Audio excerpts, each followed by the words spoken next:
Hi friends, അസ്സലാമലൈക്കും. Welcome back to my channel. നമ്മുടെ പുതിയൊരു വീഡിയോയിലേക്ക് എല്ലാവർക്കും സ്വാഗതം. അപ്പോൾ ഇന്ന് ഞാൻ വന്നിരിക്കുന്നത് എല്ലാവർക്കും യൂസ്ഫുൾ ആകുന്ന കുറച്ച് നല്ല ടിപ്സുകളും കളക്ട് ചെയ്തുകൊണ്ടാണ്.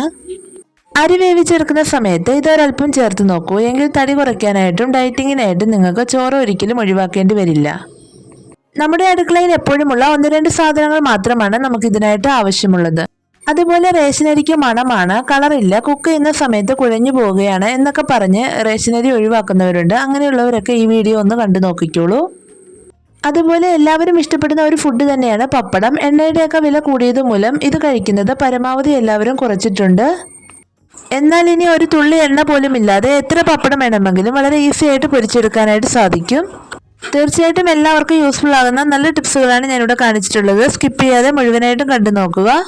അപ്പോൾ നമ്മുടെ ഫസ്റ്റ് ടിപ്പ് എന്ന് കണ്ടു നോക്കാം. നമ്മൾ ഉപയോഗിക്കുന്ന ഇതുപോലുള്ള ടിന്നുകളൊക്കെ കുറേ നാൾ ഉപയോഗിച്ച് കഴിയുമ്പോൾ അതിന്റെ അടപ്പൊക്കെ ടൈറ്റ് ആകാതെ ലൂസായി പോകാറുണ്ട്. ഇങ്ങനെ വരുമ്പോൾ സാധാരണ നമ്മൾ ആ ടിന്ന് കളഞ്ഞിട്ട് പുതിയത് മേടിക്കുകയാണ് ചെയ്യുന്നത്. എന്നാൽ അതിന്റെ ഒന്നും ആവശ്യമില്ല. ഇതുപോലെ ഒരു റബ്ബർ ബാൻഡ് ഉണ്ടെങ്കിൽ എത്ര ലൂസായിട്ടുള്ള അടപ്പ് നമുക്ക് ടൈറ്റ് ആയിട്ട് വെക്കാനായിട്ട് സാധിക്കും. അപ്പോൾ ആ ടിന്നിന്റെ മുകളിലായിട്ട് റബ്ബർ ബാൻഡ് ഇതുപോലെ ഒന്ന് ചുറ്റി കൊടുത്താൽ മതി. എത്ര ലൂസായിട്ടുള്ള അടപ്പ് നമുക്ക് ടൈറ്റ് ആയിട്ട് ഉപയോഗിക്കാനായിട്ട് പറ്റും. തീർച്ചയായിട്ടും ഇതുപോലെ ചെയ്ത് നോക്കാത്തവരുണ്ടെങ്കിൽ ഒന്ന് ചെയ്ത് നോക്കിക്കോളൂ. നമുക്ക് നല്ല യൂസ്ഫുൾ ആയിട്ടുള്ള ഒരു കാര്യമാണ്. അടപ്പ് ലൂസായി പോയെന്ന് പറഞ്ഞാൽ പുതിയതൊന്നും മേടിക്കാനായിട്ട് നിൽക്കണ്ട. ഇതുപോലെ ഒന്ന് ചെയ്ത് കൊടുത്താൽ മാത്രം മതി. ഇനി നമ്മുടെ രണ്ടാമത്തെ ടിപ്പ് ഒന്ന് കണ്ടു നോക്കാം. എല്ലാവരും ഒരേപോലെ ഇഷ്ടപ്പെടുന്ന ഒരു ഫുഡാണ് പപ്പടം. എണ്ണയുടെ വില കൂടിയത് മൂലവും പല അസുഖങ്ങളാലും ഇന്ന് പപ്പടം കഴിക്കുന്നത് പലരും കുറച്ചിട്ടുണ്ട്. എന്നാൽ ഒരു തുള്ളി എണ്ണ പോലും ഉപയോഗിക്കാതെ എത്ര പപ്പടം വേണമെങ്കിലും നമുക്ക് വളരെ ഈസി ആയിട്ട് പൊരിച്ചെടുക്കാനായിട്ട് സാധിക്കും. അതിന് സഹായിക്കുന്ന 3 ടിപ്സുകൾ ഞാനിവിടെ കാണിക്കുന്നുണ്ട്. ഫസ്റ്റ് ടിപ്പ് എന്താണെന്ന് വെച്ചാൽ ഇതുപോലെ ഒരു കുക്കർ എടുക്കുക. അത് നമുക്ക് നന്നായിട്ടൊന്ന് ചൂടാക്കിയെടുക്കാം. ചൂടായി വന്ന കുക്കറിനകത്തേക്ക് ഇതുപോലെ നമുക്ക് പൊരിക്കാനുള്ള പപ്പടം ഇട്ട് കൊടുക്കാം. ഞാനിവിടെ 2 ഇട്ട് കൊടുത്തിട്ട് ആദ്യം ഒന്ന് പൊരിച്ചെടുക്കുന്നുണ്ട്. ഒരു ഭാഗം ഒന്ന് നന്നായിട്ട് പൊങ്ങി വന്ന സമയത്ത് ഞാനിവിടെ മറ്റേ ഭാഗം ഒന്ന് മറിച്ചിട്ട് കൊടുക്കുന്നുണ്ട്. ഇതുപോലെ തിരിച്ചും മറിച്ചു വിട്ട് നമുക്ക് നന്നായിട്ട് പപ്പടം പൊരിച്ചെടുക്കാവുന്നതാണ്.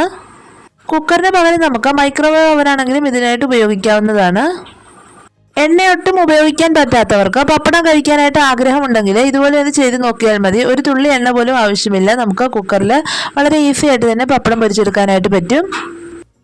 സാധാരണ നമ്മൾ ഓയിലൊക്കെ ഉപയോഗിച്ച് പപ്പടം പൊരിച്ചെടുക്കുന്ന പോലെ നല്ല ക്രിസ്പി ആയിട്ട് തന്നെ നമുക്ക് പപ്പടം കിട്ടിയിട്ടുണ്ട്. അത് മാത്രമല്ല ഈ ഒരു പപ്പടത്തിന് ഒരു പ്രത്യേക ടേസ്റ്റുമാണ്. തീർച്ചയായിട്ടും ഒരു തവണയെങ്കിലും ഇങ്ങനെ ഒന്ന് ചെയ്ത് നോക്കൂ. ഇനി നമുക്ക് ഓയിൽ ഉപയോഗിക്കാതെ പപ്പടം പൊരിച്ചെടുക്കാനുള്ള രണ്ടാമത്തെ രീതി ഒന്ന് കണ്ടു നോക്കാം. ഞാനിവിടെ ഒരു ചട്ടി എടുത്തിട്ടുണ്ട്. അതിലേക്ക് കുറച്ച് ഉപ്പാണ് ഇട്ട് കൊടുത്തിരിക്കുന്നത്. ഇനി ഇത് നമുക്ക് നന്നായിട്ടൊന്ന് ചൂടാക്കിയെടുക്കണം. ഉപ്പ് നന്നായിട്ട് ചൂടാക്കിയെടുത്തതിന് ശേഷം ഇതുപോലെ പൊരിക്കാനുള്ള ഓരോ പപ്പടവും നമുക്ക് ഇതിന്റെ മുകളിലായിട്ട് വെച്ച് കൊടുത്ത് പൊരിച്ചെടുക്കാവുന്നതാണ്. പപ്പടം ഇഷ്ടമില്ലാത്തവരായിട്ട് ആരുമില്ലായിരിക്കും. പലതരം അസുഖം മൂലം പപ്പടം കഴിക്കാൻ പറ്റാത്തവരായിരിക്കും കൂടുതൽ ആൾക്കാരും. എന്നാൽ ഇടയ്ക്കൊക്കെ നിങ്ങൾക്ക് പപ്പടം കഴിക്കണമെന്ന് ആഗ്രഹമുണ്ടെങ്കിൽ എണ്ണ ഉപയോഗിക്കാതെ ഇതുപോലെ ഒന്ന് ചെയ്ത് നോക്കിയാൽ മതി. പെട്ടെന്ന് തന്നെ നമുക്ക് പൊരിച്ചെടുക്കാനായിട്ട് പറ്റും. അപ്പോൾ ദേ ഇവിടെ ഞാൻ 2 വശവും തിരിച്ചും മറിച്ചു വിട്ട് കൊടുത്ത് നന്നായിട്ടൊന്ന് പൊരിച്ചെടുക്കുന്നുണ്ട്. ഇതുപോലെ നല്ല ക്രിസ്പി ആയിട്ട് തന്നെ നമ്മുടെ പപ്പടം ഞാനിവിടെ പൊരിച്ചെടുത്തിട്ടുണ്ട്. നമ്മൾ സാധാരണ ഓയിലൊക്കെ പൊരിച്ചെടുക്കുന്ന അതേ ഒരു രീതിയിൽ തന്നെ കിട്ടിയിട്ടുണ്ട്. ഇനി ഇതിനകത്ത് ഉപ്പ് പിടിച്ചിരിക്കുമോ എന്നൊന്നും പേടിക്കേണ്ട. ഒരു തുള്ളി ഉപ്പ് പോലും നമുക്ക് ഇതിനകത്തേക്ക് കിട്ടുകയില്ല. നന്നായിട്ട് കൊട്ടി കുടഞ്ഞെടുത്താൽ മതി. അപ്പോൾ ഇത് നോക്കി നല്ല ക്രിസ്പി ആയിട്ട് തന്നെ കിട്ടിയിട്ടുണ്ട്. തീർച്ചയായിട്ടും ഈ ഒരു രീതിയിൽ നിങ്ങളൊന്ന് ട്രൈ ചെയ്ത് നോക്കിക്കോളൂ. ഇനി അടുത്ത ഒരു ടിപ്പ് കൂടി കണ്ടു നോക്കാം. എണ്ണ വളരെ കുറച്ചേ ഉള്ളൂ, എന്നാൽ ഒരുപാട് പപ്പടം അങ്ങ് പൊരിക്കാനുമുണ്ട്. അങ്ങനെയുള്ള സമയത്ത് നമുക്ക് ഇതുപോലെ ചെയ്ത് കൊടുത്താൽ മതി. പപ്പടം ചെറിയ കഷ്ണങ്ങളാക്കി ഇതുപോലെ ഒന്ന് മുറിച്ചെടുക്കുക. എന്നിട്ട് എണ്ണയിലേക്ക് ഇട്ട് ഇതുപോലെ ഒന്ന് ഇളക്കി കൊടുത്താൽ മതി. പെട്ടെന്ന് തന്നെ നമുക്ക് പപ്പടം പൊരിച്ചെടുക്കാനായിട്ട് സാധിക്കും. ഇങ്ങനെ പൊരിച്ചെടുക്കുന്ന സമയത്ത് നമുക്ക് ഒരുപാട് എണ്ണയുടെ ഒന്നും ആവശ്യമില്ല. വളരെ കുറച്ച് എണ്ണ മാത്രം മതി. എണ്ണയുടെയൊക്കെ വില കൂടി നിൽക്കുന്ന സമയത്ത് ഇതുപോലെയൊക്കെ ചെയ്തെടുക്കുന്നതാണ് നല്ലത്. അല്ലെങ്കിൽ നമുക്ക് ഒരുപാട് എണ്ണ വേസ്റ്റായി പോകുന്നതായിരിക്കും. അപ്പോൾ ഈ ഒരു രീതിയിൽ ഒന്ന് ട്രൈ ചെയ്ത് നോക്കിക്കോളൂ. മാത്രമല്ല കുട്ടികൾക്കൊക്കെ ഒരുപാട് ഇഷ്ടമുള്ള കാര്യമായിരിക്കും ഇതുപോലെയൊക്കെ ചെയ്ത് കൊടുക്കുന്നത്. അപ്പോൾ തീർച്ചയായിട്ടും ഇനി എണ്ണയൊക്കെ കുറവുള്ള സമയത്ത് ഇങ്ങനെയൊന്ന് ചെയ്ത് നോക്കിക്കോളൂ. ഇനി നമ്മുടെ മൂന്നാമത്തെ ടിപ്പ് ഒന്ന് കണ്ടു നോക്കാം. എല്ലാ വീട്ടമ്മമാരും എപ്പോഴും പറയുന്ന ഒരു പരാതിയാണ് എത്ര നന്നായിട്ട് അരച്ചു വെച്ചെന്ന് പറഞ്ഞാലും അപ്പത്തിന്റെ മാവും ദോശയുടെ മാവും ഒന്നും ശരിയാവുന്നില്ല എന്നുള്ളത്. എന്നാൽ ഈസ്റ്റോ സോഡാപ്പൊടിയോ ഒന്നും ഉപയോഗിക്കാതെ കപ്പിയൊന്നും കാച്ചാതെ വളരെ ഈസി ആയിട്ട് തന്നെ നമുക്ക് നല്ല സോഫ്റ്റ് ആയിട്ടുള്ള വെള്ളയപ്പം ഉണ്ടാക്കിയെടുക്കാനായിട്ട് സാധിക്കും. വെള്ളയപ്പത്തിന് മാത്രമല്ല നമ്മൾ ദോശയ്ക്കും ഇഡ്ഡലിക്കും ഒക്കെ മാവ് കലക്കുന്ന സമയത്ത് ഇതുപോലെ ചെയ്ത് കൊടുത്താൽ മതി. വെള്ളയപ്പം ഉണ്ടാക്കിയെടുക്കുന്നതിനായിട്ട് ഞാനിവിടെ കുറച്ച് അരിപ്പൊടിയാണ് എടുത്തിട്ടുള്ളത്. അരിപ്പൊടി ഞാനിവിടെ കുറച്ച് നന്നായിട്ട് തന്നെ വെള്ളം ഒഴിച്ച് ലൂസാക്കി കലക്കി എടുത്തിട്ടുണ്ട്. ഇനി ഇതിലേക്ക് നമ്മൾ 1 കപ്പോളം ചോറാണ് ഇട്ട് കൊടുത്തിട്ടുള്ളത്. പിന്നെ കുറച്ച് തേങ്ങയും കൂടി ഇട്ട് കൊടുത്തിട്ടുണ്ട്. ഇനി ഇതെല്ലാം കൂടി നന്നായിട്ടൊന്ന് മിക്സ് ആക്കി എടുത്തതിന് ശേഷം നമുക്ക് മിക്സിയിലേക്ക് ഇടുന്ന അരച്ചെടുക്കാം. ഞാനിവിടെ 2 പ്രാവശ്യമായിട്ടാണ് അരച്ചെടുക്കുന്നത്. ഒരുമിച്ച് അരച്ചെടുത്ത് ഒത്തിരി അങ്ങ് ഹീറ്റാക്കി എടുക്കുന്നില്ല. അതുകൊണ്ട് 2 പ്രാവശ്യമായിട്ട് അരച്ചെടുത്ത് മാറ്റിയിട്ടുണ്ട്. ഇനി ഇത് കൈകൊണ്ട് തന്നെ നമുക്ക് നല്ലതുപോലെ ഒന്ന് മിക്സ് ആക്കി എടുത്തതിന് ശേഷം മാറ്റി വെക്കാം. അപ്പോൾ ഇത് ഞാനിവിടെ അപ്പത്തിനുള്ള മാവ് നല്ലതുപോലെ ഒന്ന് മിക്സ് ആക്കി എടുത്തിട്ടുണ്ട്. ഇനി ഇത് നമ്മൾ ചെയ്യേണ്ടത് എന്താണെന്ന് വെച്ചാൽ ഇതുപോലെ കുറച്ച് വെള്ളം ഒന്ന് തിളപ്പിച്ചെടുക്കുക. വെള്ളം ഒന്ന് നന്നായിട്ട് തിളച്ച് വന്നതിന് ശേഷം നമ്മൾ അരച്ച് വെച്ചിരിക്കുന്ന മാവ് ഇതിൻ്റെ മുകളിലായിട്ട് ഇതുപോലെ ഒന്ന് വെച്ച് കൊടുക്കുന്നുണ്ട്.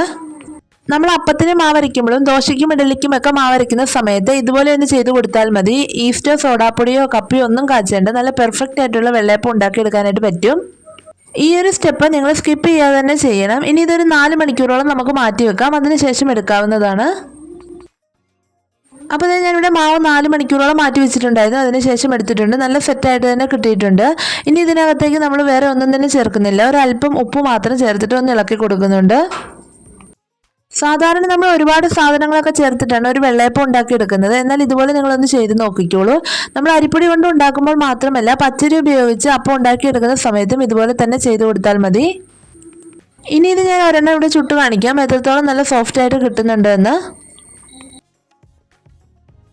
അപ്പോൾ ഇതുപോലെ നല്ല സോഫ്റ്റ് ആയിട്ടുള്ള വെള്ളയപ്പം നമുക്ക് കിട്ടിയിട്ടുണ്ട്. ഇതിനകത്ത് നമ്മൾ വേറെ ഒന്നും ചേർത്തിട്ടില്ല. ഈ ഒരു രീതിയിൽ നിങ്ങൾ ഫോളോ ചെയ്ത് നോക്കിക്കോളൂ.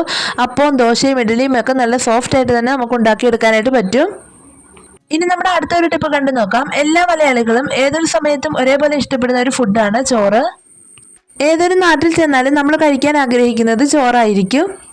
എന്നാൽ തടി കൂടുന്നത് മൂലവും ഡയറ്റിൻ്റെ പ്രശ്നങ്ങൾ മൂലവും പലരും ഇന്ന് ചോറ് ഒഴിവാക്കാറുണ്ട്.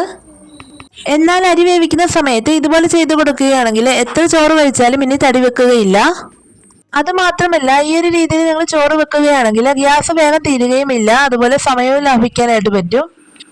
ആദ്യം തന്നെ നമ്മൾ അരി ഇതുപോലെ ഒരു അരമണിക്കൂറെങ്കിലും ചൂടുവെള്ളത്തിൽ നന്നായിട്ട് കുതിർത്ത് വെക്കുക. ഇങ്ങനെ ചെയ്യുകയാണെങ്കിൽ എത്ര വേവുള്ള അരിയും ആയിക്കോട്ടെ കുറഞ്ഞ സമയം കൊണ്ട് തന്നെ നമുക്ക് വേവിച്ചെടുക്കാനായിട്ട് സാധിക്കും.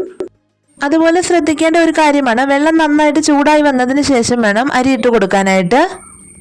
പലരും വെള്ളം വെക്കുന്ന സമയത്ത് തന്നെ അരി ഇടുന്നതായിട്ട് കണ്ടിട്ടുണ്ട്. ഇത് നമുക്ക് ചോറ് നല്ല പെർഫെക്റ്റ് ആയിട്ട് കിട്ടാൻ സഹായിക്കുകയില്ല. അതുകൊണ്ട് വെള്ളം ചൂടായി വന്നതിന് ശേഷം മാത്രം ഇടുക. ഇനി അതുപോലെ 3 നേരവും ചോറ് കഴിക്കുന്നവരാണ് നമ്മൾ മലയാളികൾ. ഇത് നമുക്ക് അമിതഭാരവും അതുപോലെ പല അസുഖങ്ങളും ഉണ്ടാക്കുന്നു. എന്നാൽ ചോറ് വേവിക്കുന്ന സമയത്ത് ഇതുപോലെ ഒരു സ്പൂണ് എണ്ണ ഒഴിച്ചു കൊടുത്തിട്ട് നിങ്ങൾ ചോറ് വേവിച്ചെടുക്കുകയാണെങ്കിൽ എത്ര കഴിച്ചാലും ഇനി തടി വെക്കുകയില്ല. ഇത് നമ്മൾ ഒഴിച്ചു കൊടുക്കുന്ന സമയത്ത് വെളിച്ചെണ്ണ ചോറിന്റെ അധിക സ്റ്റാർച്ചിലേക്ക് കടന്നു ചെല്ലുന്നു. ഇതുവഴി ദഹനരസങ്ങൾക്ക് അരിയിലെ ഷുഗറിനെ വലിച്ചെടുക്കാൻ സാധിക്കുകയില്ല. ഇങ്ങനെ നമുക്ക് ചോറ് കഴിച്ചുകൊണ്ട് തന്നെ തടി കുറയ്ക്കാനായിട്ട് സാധിക്കും. പിന്നെ നമ്മൾ ചോറ് വെക്കുമ്പോൾ ശ്രദ്ധിക്കേണ്ട ഒരു കാര്യമാണ്, ചോറിന്റെ മുകളിലായിട്ട് നിൽക്കത്തക്ക രീതിയിൽ നന്നായിട്ട് വെള്ളം ഒഴിച്ചു കൊടുത്തതിന് ശേഷം വേണം അരി വേവിച്ചെടുക്കാനായിട്ട്. ഇനി അതുപോലെ അരി വേവിച്ചെടുക്കുന്ന സമയത്ത് നമ്മൾ കലത്തിന്റെ മുകളിലായിട്ട് ഇതുപോലെ ഒരു പാത്രം വെച്ചിട്ട് അതിൽ കുറച്ച് വെള്ളം ഒഴിച്ചു കൊടുക്കുകയാണെങ്കിൽ ഒരുപാട് നേരം ഗ്യാസ് കത്തിച്ച് വെക്കാതെ പെട്ടെന്ന് തന്നെ നമുക്ക് ചോറൊക്കെ വേവിച്ചെടുക്കാനായിട്ട് സാധിക്കും. ഇങ്ങനെ ചെയ്യുമ്പോൾ നമുക്ക് ആവശ്യത്തിനുള്ള ചൂടുവെള്ളവും ഉണ്ടാക്കിയെടുക്കാനായിട്ട് സാധിക്കും. ആ ഒരു സമയം കൊണ്ട് തന്നെ നമ്മുടെ ചോറും വെന്ത് കിട്ടും. റൈസ് കുക്കറൊക്കെ ഇല്ലാത്തവർക്ക് ഗ്യാസ് ഒരുപാട് ചിലവാക്കാതെ ചോറ് വെന്തെടുക്കാനായിട്ട് ഇതുപോലെ ചെയ്തു കൊടുത്താൽ മാത്രം മതി. അപ്പോൾ ഇതേണ്ട നമ്മുടെ അരിയൊക്കെ നന്നായിട്ട് തിളച്ച് വന്നിട്ടുണ്ട്. ആ ഒരു സമയത്ത് തന്നെ നമ്മുടെ ചൂടുവെള്ളവും തിളച്ചിട്ടുണ്ട്. ഇനി നമ്മൾ വെറുതെ ഗ്യാസ് കത്തിച്ച് കളയേണ്ട ആവശ്യമില്ല. ഞാനിവിടെ ഫ്ലെയിം ഓഫാക്കി കൊടുക്കുവാണ്. ഇനി ഈ ഒരു ചൂടിലിരുന്നു കൊണ്ട് തന്നെ നമ്മുടെ ചോറ് വെന്ത് കിട്ടും. 1.5 മണിക്കൂർ കഴിഞ്ഞിട്ട് നമുക്ക് വെറുതെ ഒന്നെടുത്ത് ഊറ്റിയാൽ മാത്രം മതി. മുകളിലായിട്ട് പാത്രം വെച്ചത് കൊണ്ട് തന്നെ ഒട്ടും ചൂട് വെളിയിലേക്ക് പോവുകയില്ല. ഇങ്ങനെ ചെയ്ത് കൊടുക്കുകയാണെങ്കിൽ നമ്മൾ ഗ്യാസ് വെറുതെ കത്തിച്ച് വെച്ചിട്ട് ചോറ് വേവിക്കേണ്ട ആവശ്യമില്ല. അപ്പോൾ ഞാനിവിടെ ഫ്ലെയിം ഓഫാക്കി കൊടുത്തിട്ടുണ്ട്. എന്നിട്ട് 1.5 മണിക്കൂർ കഴിഞ്ഞപ്പോൾ നമ്മുടെ ചോറൊന്ന് എടുത്തിട്ടുണ്ട്. നല്ലതുപോലെ തന്നെ വേവായിട്ടുണ്ട്. ഈ ഒരു രീതിയിൽ നിങ്ങൾ ചെയ്ത് കൊടുക്കുകയാണെങ്കിൽ റൈസ് കുക്കറിലൊന്നും വെക്കാതെ ഗ്യാസ് ഒരുപാട് നേരം കത്തിച്ചെടുക്കാതെ നമുക്ക് ചോറ് വേവിച്ചെടുക്കാനായിട്ട് സാധിക്കും. അതുപോലെ തന്നെ നമ്മൾ കലത്തിൽ കൂടുതൽ വെള്ളം വെച്ച് വേവിച്ചെടുത്തത് കൊണ്ട് തന്നെ ചോറ് ഒട്ടും തന്നെ ഒട്ടിയിരുന്നിട്ടൊന്നുമില്ല. നമ്മൾ സാധാരണ വിറകടുപ്പിലൊക്കെ വെക്കുന്ന ചോറ് പോലെ തന്നെ നല്ല ഫ്രഷ് ആയിട്ട് തന്നെ കിട്ടിയിട്ടുണ്ട്. ഇനി അതുപോലെ തന്നെ റേഷൻ കടയിൽ നിന്ന് കിട്ടുന്ന അരികൾക്ക് കളറില്ല, മണമാണ് എന്നൊക്കെ പറഞ്ഞ് ഉപേക്ഷിക്കുന്നവരാണ് നമ്മളിൽ പലരും. എന്നാൽ അങ്ങനെയുള്ളവർ ഇതൊന്ന് കണ്ടു നോക്കിക്കോളൂ. റേഷൻ കടയിലെ അരികൾ നമ്മൾ സാധാരണ അരി ഉപയോഗിക്കുന്നത് പോലെ തന്നെ ഉപയോഗിക്കാനായിട്ട് പറ്റും. റേഷൻ അരി വെക്കുന്ന സമയത്ത് അരി വേവിക്കാനുള്ള വെള്ളത്തിൽ ഇതുപോലെ ചെറിയൊരു നാരങ്ങയുടെ നീര് പിഴിഞ്ഞൊഴിച്ചു കൊടുത്താൽ മതി. ചോറിന് നല്ല കളറ് കിട്ടാനും ഒട്ടിപ്പിടിക്കാതിരിക്കാനും റേഷൻ അരിയിൽ ഉണ്ടാകുന്ന ആ ഒരു സ്മെല്ലൊക്കെ മാറിക്കിട്ടാനും ഇതുപോലെ ചേർത്ത് കൊടുത്താൽ മതി. ഇങ്ങനെ ചെയ്യുകയാണെങ്കിൽ റേഷൻ അരിയൊക്കെ നമുക്ക് സാധാരണ ചോറ് വെക്കുന്നത് പോലെ തന്നെ വേവിച്ചെടുക്കാനായിട്ട് പറ്റും. ഇനി അതുപോലെ ചോറ് വേവിച്ചെടുക്കുന്ന സമയത്ത് ഉണ്ടാകുന്ന ഒരു പ്രശ്നമാണ് അമിതമായിട്ട് വെന്ത് പോയിട്ട് ഒട്ടിപ്പിടിക്കുക എന്നുള്ളത്. ഇത് ചോറിന് മാത്രമല്ല, നമ്മൾ ബിരിയാണി വെക്കുന്ന സമയത്തും നെയ്ച്ചോറ് ഉണ്ടാക്കുന്ന സമയത്തുമൊക്കെ റൈസ് നന്നായിട്ട് വെന്ത് പോവുകയാണെങ്കിൽ ഇതുപോലെ ചെയ്ത് കൊടുത്താൽ മതി. 2 കഷ്ണം ചിരട്ട ഇതുപോലെ കട്ട് ചെയ്തെടുത്തിട്ട് നമ്മൾ ചോറിനകത്തേക്ക് ഇങ്ങനെ ഒന്ന് വെച്ച് കൊടുത്താൽ മതി. പെട്ടെന്ന് തന്നെ നമുക്ക് ചോറ് നല്ലതുപോലെ ആക്കിയെടുക്കാനായിട്ട് സാധിക്കും. തീർച്ചയായിട്ടും ഇതുപോലെ ചെയ്യാത്തവരുണ്ടെങ്കിൽ ചെയ്ത് നോക്കിക്കോളൂ. ഇങ്ങനെ വെച്ച് കൊടുത്തിട്ട് 1 മണിക്കൂറൊക്കെ കഴിയുമ്പോഴത്തേന് നമുക്കതെടുത്ത് മാറ്റാവുന്നതാണ്. ചിരട്ട ഒരുപാട് ഔഷധ ഗുണങ്ങളുള്ള ഒരു സാധനമാണ്. അമിതമായ വണ്ണം കുറയുന്നതിനൊക്കെ അത് സഹായിക്കും. ഇനി അടുത്ത ഒരു ടിപ്പ് കണ്ടു നോക്കാം. നമ്മൾ ഇതുപോലെ തലേദിവസം ബാക്കി വന്നിട്ടുള്ള ചോറൊക്കെ പിറ്റേന്ന് തിളപ്പിച്ച് ഉപയോഗിക്കുന്നവരാണ്. എന്നാൽ തലേദിവസത്തെ ചോറൊക്കെ നമ്മൾ തിളപ്പിച്ചെടുക്കുന്ന സമയത്ത് അത്ര നന്നായിട്ട് നമുക്ക് കിട്ടാറില്ല. അതിന് ഒരു ബാഡ് സ്മെല്ലും അതുപോലെ ഒട്ടിപ്പിടിക്കുന്നൊക്കെ ഉണ്ടായിരിക്കും.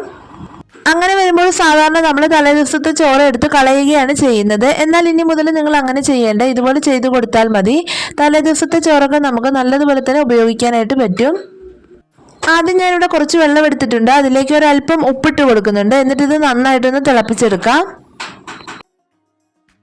വെള്ളം ഒന്ന് തിളച്ച് വരുന്ന സമയത്ത് ചോറ് അതിനകത്തേക്ക് ഇട്ട് ഒന്ന് തിളപ്പിച്ചെടുക്കാം. സാധാരണ നമ്മൾ തലേദിവസത്തെ ചോറൊക്കെ തിളപ്പിക്കുന്നത് ചോറും വെള്ളവും ഒരുമിച്ച് ഒഴിച്ചു കൊടുത്തിട്ടാണ് തിളപ്പിക്കുന്നത്. അങ്ങനെ ചെയ്യുമ്പോൾ ചോറ് ഒരുപാട് കുഴഞ്ഞ് ഒത്തിരി അങ്ങ് അഴുക്കായി പോകാറുണ്ട്. എന്നാൽ തലേദിവസത്തെ ചോറൊക്കെ തിളപ്പിക്കുമ്പോൾ ഇതുപോലെ ഒന്ന് തിളപ്പിച്ച് നോക്കിക്കോളൂ. നല്ല ഫ്രഷ് ആയിട്ടുള്ള ചോറ് തന്നെ നമുക്ക് കിട്ടും. ഷുഗർ പേഷ്യൻ്റൊക്കെ ആയിട്ടുള്ളവർക്ക് തലേദിവസത്തെ ചോറ് കഴിക്കുന്നത് വളരെ നല്ലതാണ്. അതുകൊണ്ട് തന്നെ തലേദിവസം ബാക്കി വന്ന ചോറുകൾ ഇനി വെറുതെ കളയേണ്ട ആവശ്യമില്ല. ഇങ്ങനെ തന്നെ തിളപ്പിച്ച് ഉപയോഗിച്ചോളൂ. പിന്നെ അതുപോലെ നമ്മൾ ചോറിട്ട് കൊടുത്തതിന് ശേഷം ഒരുപാട് സമയം അങ്ങ് തിളപ്പിക്കരുത്. ഒരു 1-2 തവണ തിളപ്പിച്ചതിന് ശേഷം ഫ്ലെയിം ഓഫാക്കി കൊടുക്കാവുന്നതാണ്. അപ്പോൾ ഇതേ ഇതുപോലെ നല്ല ഫ്രഷ് ആയിട്ടുള്ള ചോറ് നമുക്ക് കിട്ടും. ഈ ഒരു രീതിയിൽ നിങ്ങൾ ഫോളോ ചെയ്ത് നോക്കുക. അപ്പോൾ ഇത്രയുള്ള നമ്മുടെ ഇന്നത്തെ വീഡിയോ. എല്ലാവർക്കും വീഡിയോ ഇഷ്ടപ്പെട്ട് കാണുമെന്ന് വിചാരിക്കുന്നു. അതുപോലെ ഉപകാരപ്രദമായി കാണുമെന്ന് വിശ്വസിക്കുന്നു. ഡെയിലി ലൈഫിലെ എല്ലാവർക്കും യൂസ്ഫുൾ ആകുന്ന കുറച്ച് നല്ല ടിപ്സുകളാണ് ഞാനിവിടെ ഷെയർ ചെയ്തത്. വീഡിയോ ഇഷ്ടപ്പെട്ടെങ്കിൽ ഒന്ന് ലൈക്ക് ചെയ്യുക. അതുപോലെ നിങ്ങളുടെ ഫ്രണ്ട്സിനും ഫാമിലിക്കും ഒക്കെ ഒന്ന് ഷെയർ ചെയ്ത് കൊടുക്കുക. അതുപോലെ നിങ്ങളുടെ അഭിപ്രായങ്ങളൊക്കെ ഒന്ന് കമൻറ്റ് ബോക്സിലൂടെ അറിയിക്കുക. പിന്നെ നമ്മുടെ ചാനൽ ആരെങ്കിലും ഇനിയും സബ്സ്ക്രൈബ് ചെയ്യാത്തവരുണ്ടെങ്കിൽ ഒന്ന് സബ്സ്ക്രൈബ് ചെയ്ത് സപ്പോർട്ട് ചെയ്യുക. അപ്പോൾ അടുത്ത നല്ലൊരു വീഡിയോ ആയിട്ട് വീണ്ടും കാണാം. Thanks for watching.